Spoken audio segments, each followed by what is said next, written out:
All right, May is Mental Health Month, and we're learning about a new unique way for students to address their own mental health using an item they carry with them every day, their cell phones. Oh, okay. All right. Sounds good. Here to talk about a program they call Inner Peak, co-founder and CEO Sean Wheelock. Thank you so much for being here.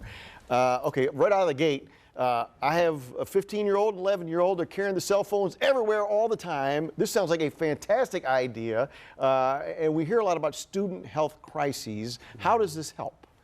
Yeah, so first, thanks for having me today. The important thing about student mental health is meeting students where they are, which today is on their phones. And so what we're trying to do is use AI technology and therapist-created video content to provide them in-the-moment support with whatever challenges they're facing.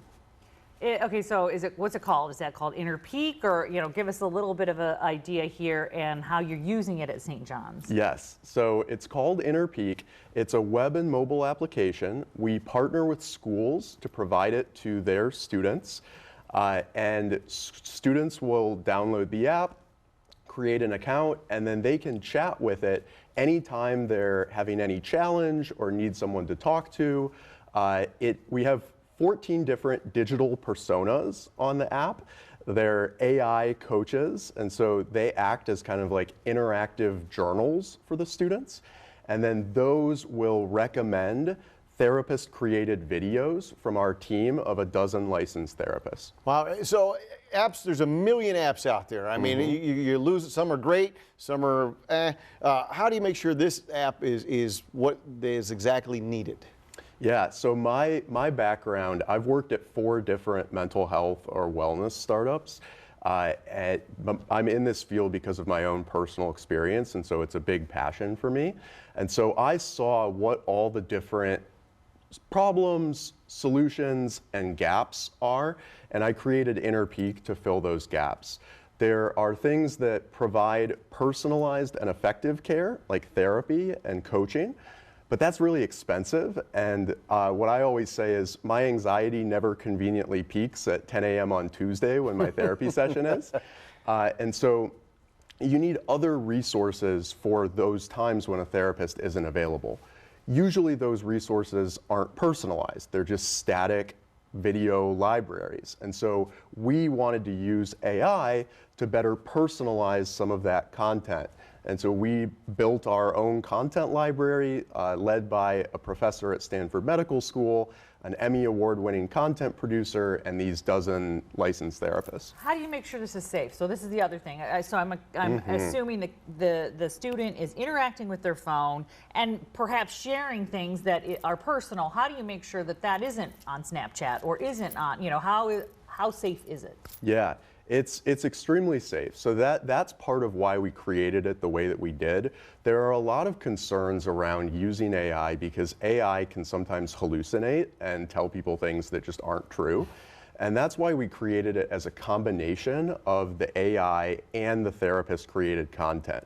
So the AI is there just to help students think through what's going on and be validating and supportive.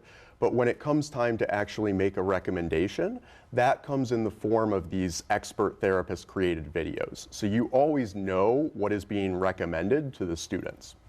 We use all the appropriate industry like data privacy standards. We don't share or sell student data with anyone. We only will aggregate and anonymize the data to report to the school so that the school can see at an aggregate level what's going on with their students and how are they doing over time. Well, you mentioned this is happening at St. John's. Are there some early success stories?